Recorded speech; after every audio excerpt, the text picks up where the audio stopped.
मित्रों, एक बार माता लक्ष्मी भगवान विष्णु से मिलने जाती हैं और कहती हैं, हे प्रभु, जब मैं आपसे मिलने आ रही थी तो मेरी नज़र मृत्युलोक पर पड़ी और मैंने देखा कि 3 स्त्रियां, उनमें से 2 तो विधवा होकर दुखी जीवन जी रही हैं, जबकि एक स्त्री सुहागन होकर अपने पति के साथ सुखी जीवन जी रही है। प्रभु, ये बात तो मेरी समझ में नहीं आई, इसलिए मेरे मन में 3 प्रश्न उठने लगे हैं। अब मैं आपसे यही चाहती हूँ कि आप मेरे तीनों प्रश्नों के उत्तर देकर मुझे संतुष्ट करें।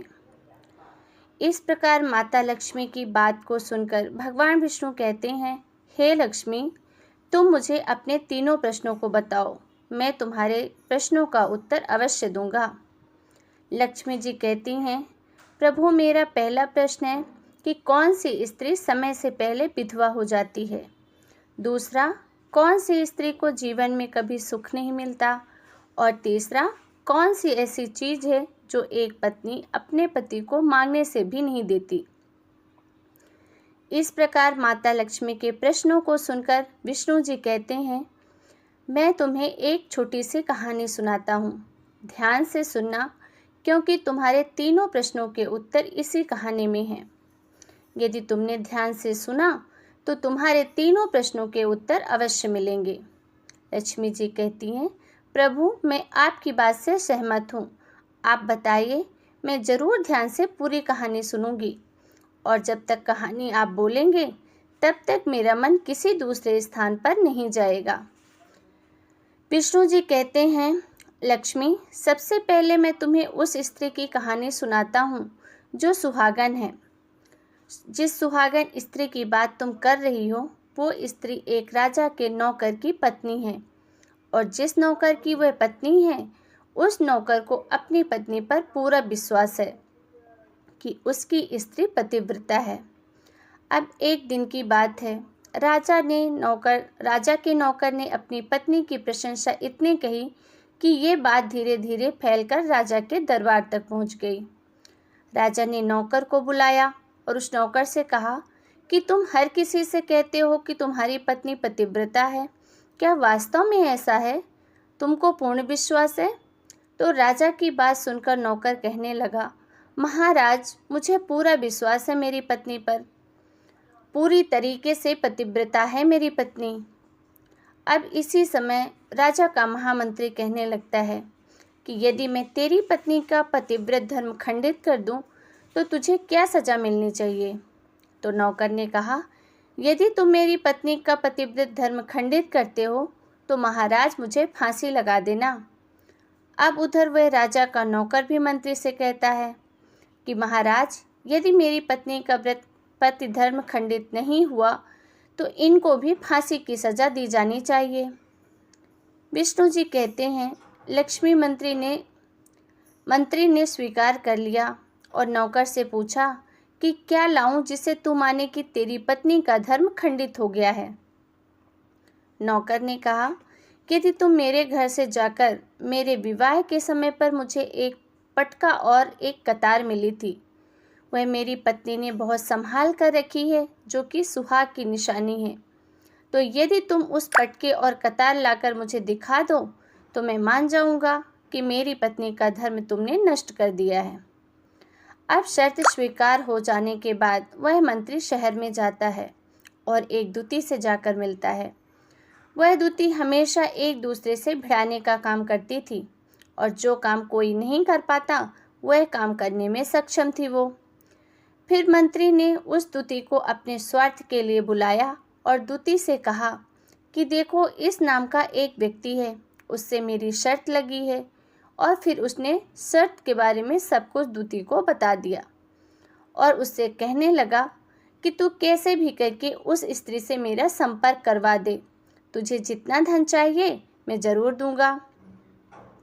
मंत्री की बात सुनकर दूती कहने लगी, भाई, तू उस औरत के बारे में तो बात ही मत कर, वो औरत पूरी तरीके से पतिव्रता है, तेरी तरफ तो थूकेगी भी नहीं, शक्ल तक नहीं देखेगी वो, और उनके परिवार के व्यक्ति बहुत खूंखार हैं, तेरी खाल उधेड़ लेंगे। तो मंत्री कहने लगा, ठीक है, तो फिर तू एक काम कर, उसके घर जाकर पटका और कतार चुरा कर ला दे। उसकी पत्नी के गुप्तान के पास में यदि कोई चिन्ह हो तो वो भी मुझे बता दे, फिर मैं तुझे मुँह मांगा इनाम दूंगा। और ये बात दूती को समझ में आ गई। उसने कहा, ठीक है, तुम्हारा काम मैं अवश्य करूंगी। नौकर शहर में रहता था। दूती नौकर के घर जाती है और पत्नी से जाकर बोलती है, बेटी, मैं तेरे पति की बुआ हूँ, कई वर्षों बाद आई हूँ। फिर नौकर की पत्नी ने कहा, मैंने तो आपको पहले कभी नहीं देखा। इस प्रकार उस दूती ने उस नौकर की पतिव्रता स्त्री ने बहुत बड़ा सम्मान दिया, मगर उसे क्या मालूम था कि यह उसके साथ छल करने आई है। विष्णु जी कहते हैं, लक्ष्मी इस प्रकार उस पतिव्रता स्त्री के साथ में 2 दिन तक रुकी, जिससे समय पर वह स्नान करने लगी तो दूती उठकर उस पतिव्रता के कमर रगड़ने लगी। उस स्त्री ने बहुत मना किया, पर वह दूती नहीं मानी और कहने लगी, तुम मुझे तो बेटी से भी प्यारी लगती हो, तो मना मत करो। काफ़ी दिनों के बाद में तुम्हारी मेरी मुलाकात हुई है। अब ऐसा कह कर के वह दूती मुख पर हाथ फेरने लगी। फिर आँखों को धोने के बहाने से दूती ने उस पतिव्रता स्त्री की आँखों पर पानी मार दिया, और जब उस स्त्री की आँखें बंद हो गई तो उसने गुप्तान के पास पर जांघ पर जो तेल था वो देख लिया। बस फिर क्या, उसका काम बन गया। उधर स्नान के बाद जब स्त्री रसोई में खाना बनाने गई तो दूती को मौका मिल गया और उसने पटका और कतार भी चुरा ली और वहाँ से भाग गई। जाकर के दूती ने पटका और कतार मंत्री को दे दिए और उस स्त्री के जांघ पर जो तेल था वो भी बता दी। अब मंत्री सीधा राजा के दरबार पहुंचा। राजा से जाकर कहा, महाराज, मैं नौकर की पत्नी के साथ में 2 दिन बिता कर आया हूँ और यह पटका तथा कतार उसी के हाथों से लेकर आया हूँ। फिर तो राजा के दरबार में लगाया और नौकर को बुलाया। महामंत्री ने सभा में पटका और कतार नौकर को देने के लिए कहा और फिर राजा की आज्ञा पाकर मंत्री ने उस नौकर को पटका और कतार दिखाई। उसकी पत्नी की जांघ पर तिल था वो भी बताया, तो नौकर बेचारा मान गया कि वास्तव में आज मेरी पत्नी ने अपना पतिव्रता धर्म खो दिया। विष्णु जी कहते हैं, लक्ष्मी, फिर तो राजा ने फांसी का दिन 15 दिन के बाद में रख दिया और कहा कि नौकर को 15 दिन के बाद में फांसी चढ़ा दी जाएगी, और इस प्रकार से नौकर की अंतिम इच्छा पूछी गई। नौकर ने कहा कि मैं अपनी पत्नी से अंतिम बार मिलना चाहता हूँ। इस प्रकार राजा ने उस नौकर को आज्ञा दे दी कि ठीक है, तुम मिलकर आ सकते हो। नौकर अपने घर गया और अपनी पत्नी से कहा कि आपने मेरे साथ बहुत बड़ा विश्वासघात किया है। मैंने आपके विश्वास पर मंत्री से ऐसी शर्त लगाई थी कि राजा के दरबार में राजा के सामने ही मैंने कहा था कि मेरी पत्नी का पतिव्रता धर्म अगर कोई नष्ट कर दे तो मुझे फांसी लगा देना, और अब मुझे 15 दिन के बाद फांसी दी जाएगी। मेरे साथ विश्वासघात करके तुमने ठीक नहीं किया। उस पतिव्रता स्त्री ने अपने पति को सारी बात बताई, मगर उसे विश्वास ही नहीं हुआ और फिर नौकर राजा के दरबार में पहुंचा। राजा ने उसे कैद में डलवा दिया। अब उधर नौकर की पतिव्रता धर्मपत्नी ने परमात्मा को याद किया और अपना भेष बदलकर राजा के दरबार में चली गई। राजा से नाच दिखाने की आज्ञा मांगने लगी, क्योंकि वह स्त्री बहुत सुंदर थी और राजा तो शौकीन होते ही हैं, तो राजा ने आज्ञा भी दे दी। सभी मंत्री आदि उपस्थित होकर इस सुंदरी का नाच करवाने की तैयारी में जुट गए। विष्णु जी कहते हैं, लक्ष्मी, फिर तो सब महामंत्री, राजा आदि सब दरबार में उपस्थित हुए और फिर उस नौकर की पत्नी ने जब नाचना शुरू किया तो राजा को स्त्री का नाच बहुत सुंदर लगा और राजा ने कहा, तुम मुझसे क्या मांगनी चाहती हो? तुम जो भी मांगोगी तुम्हें अवश्य मिलेगा। उस नौकर की पतिव्रता स्त्री ने कहा, महाराज, आपकी सभा में एक चोर है जिसने मेरे रुपए लिए थे मगर आज तक वापस नहीं दिए। उसे फांसी की सजा दे दीजिए। अब राजा ने कहा, ठीक है, बताओ मेरे दरबार में तुम्हारा चोर कौन है? उसका नाम क्या है? मैं उसको अवश्य फांसी दूंगा। विष्णु जी कहते हैं, फिर उस नौकर की पतिव्रता स्त्री ने कहा, महाराज, आपका मंत्री ही मेरा चोर है, आप इसको फांसी की सजा दे दीजिए। अब उधर जैसे ही मंत्री ने सुना कि यह सुंदरी मुझे अपना चोर बता रही है, तो मंत्री कहने लगा, महाराज, मैं कसम खाकर कहता हूँ कि मैंने इसका कभी कुछ नहीं चुराया और मैंने तो इसे आज तक देखा तक नहीं है, तो मैं चोरी कैसे कर सकता हूँ? मैं आज तक इसकी शक्ल ही नहीं देखी। अब विष्णु जी कहते हैं, लक्ष्मी जी, ऐसे ही मंत्री ने कहा कि मैं सुंदरी की आज तक शक्ल नहीं देखी, तो वो सुंदरी कहने लगी, महाराज, ये मंत्री मुझे जानता तक नहीं है, तो आप इससे पूछिए कि ये पटका और कटार कहाँ से लाया है। मैं उस नौकर की पत्नी हूँ जो आपके यहाँ नौकरी करता था और आपने मेरे निर्दोष पति को फांसी चढ़ाने वाले हैं। अब मैं आपको पूरी दास्तान सुनाती हूँ।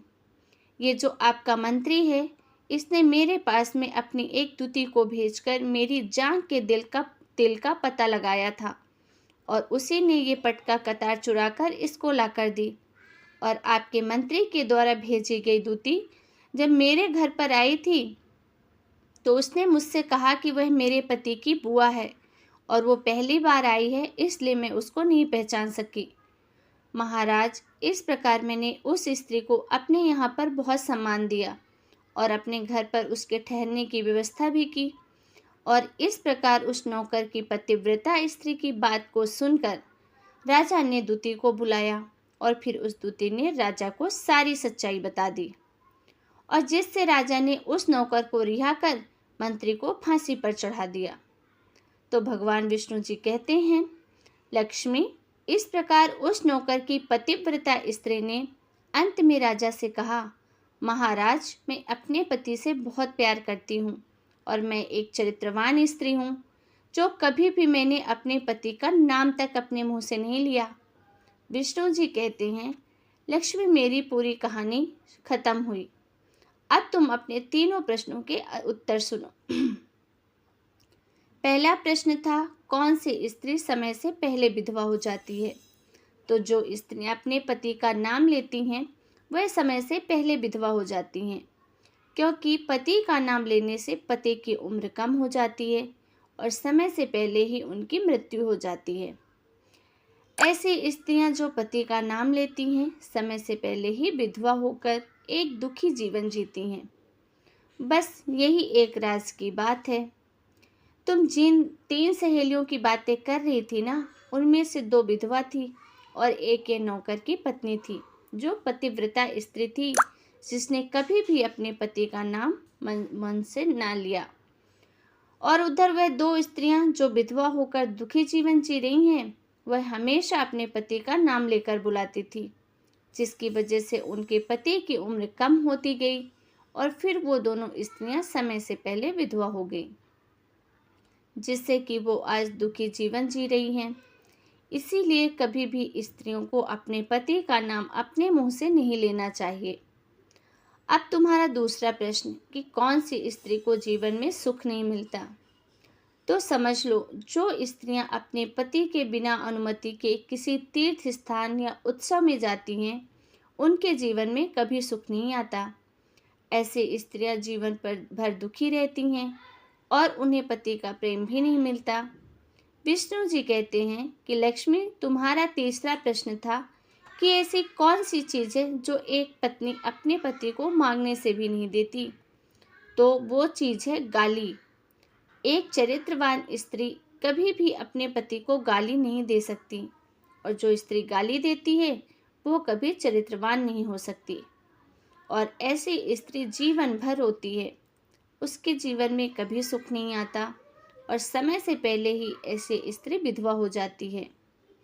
तो मित्रों, इस प्रकार कहानी सुनाने के बाद में माता लक्ष्मी को पूरी तरीके से अपने तीनों प्रश्नों से संतुष्टि मिलती है।